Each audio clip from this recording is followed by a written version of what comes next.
Coming into what's going on overnight after what President Trump said yesterday, the world is starting to melt down, risks being taken off, but the difference here, it's global. So now you really got to watch yourself. What I'm trying to do here is we're not looking for trades. What we're looking for here is how to not be in a rush to trade. Wait for your spots. Why? I'm going to show you one reason why. The VIX. Okay, this is the VIX. The VIX is telling you that the speed limit has gone higher. So everything you're looking for, don't be in a rush to put on. Okay, and also tells you that option prices are going to be much higher. That's the VIX. Okay, now I'll give you an idea. Now you got the S&Ps coming in. Look at these levels. We haven't been down around here since the summer. That's the S&Ps. The NASDAQ. We haven't even opened yet, guys. That's the NASDAQ. We haven't been down here. Can't even find it. Same thing since the summer. Okay, what this is telling you, in my opinion, is things are falling down. You're going to be looking, if you want to buy things down here, mostly, I think, unless you're stopping out. You're going to be looking at options. Options are going to be overpriced down here. So before you buy something, price it on your own and then see where it is. Don't buy it and say, I wonder what it's worth. Okay, we have a boot camp if you want. You won't be able to do it now. It takes about 6 hours to go through this boot camp. But if you want, RNTR offers a boot camp on how to price options. Okay, so you have a limited bankroll, I understand. But there's no reason to be giving money away.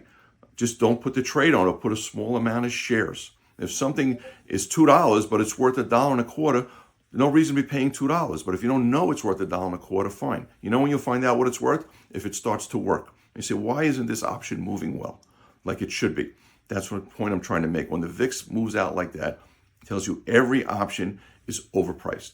Now, if you happen to buy some shares, what we would look to do, we buy shares of something that we like down here if it works, and it bounces because we don't think there's any more rallies, and the options are still expensive, we will sell calls. We did an example of that a week and a half ago. We sold some Palantir calls. You know what? Now those calls are paying for all this move. Palantir's has a 20-point pullback. We sold calls after we bought it on a bounce. We're still making money on something that's dropped 20 points off its highs. The markets are there. One thing I think you want to start paying attention to is the dollar, because with all this going on, the dollar is starting to recalibrate. Okay, we have the Canadian dollar on because we think the dollar is going to correct itself on different sectors of the world. Look at the Canadian dollar. Europe, that's coming at us now. Look at the euro. British pound is probably, I'm going to put it up. British pound is going to be the same. Look at the British pound. Okay, so this is the dollar recalibrating.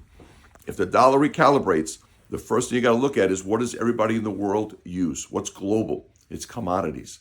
So commodities now are going to be all red because of risk off.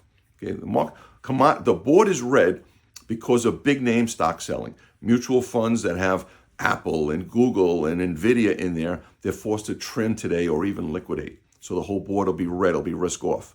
But when this is done, what's going to get repriced on this planet is going to be commodities. They're all going to look cheap with the dollar moving this way. And then you got to see this political friction. There's a tit for tat. China's coming back at us. That's fine. It looks like it's breaking the chain that's working. But in the interim, we still need these commodities. The world needs the commodities, whether it's fighting for this or fighting for that. So in the interim, you got to look for things that are attractive. In our opinion, the energy markets will pull back into an attractive area. They've shown it all the time. So we will look, what's the attractive part? You look for drillers. Do you look for refiners? Do you look for companies like this? What we're going to be looking at big companies. We're going to be looking at a Valero because we think gasoline is coming into season. This comes in around here. We're going to be looking at Valero again. It's been good to us. Metals. Gold. We had said this, if you belong to the group, gold could drop $100 and it'll look scary. Does not look scary to us. It's just a breather. It's something healthy. What you got to pay attention to is people that bought silver and platinum and palladium and these other metals against it. Those are speculative. They're getting spooked. We think gold just pulls back. Central banks are going to be there and buy it again, and gold's going to work its way higher. Just keep this in mind.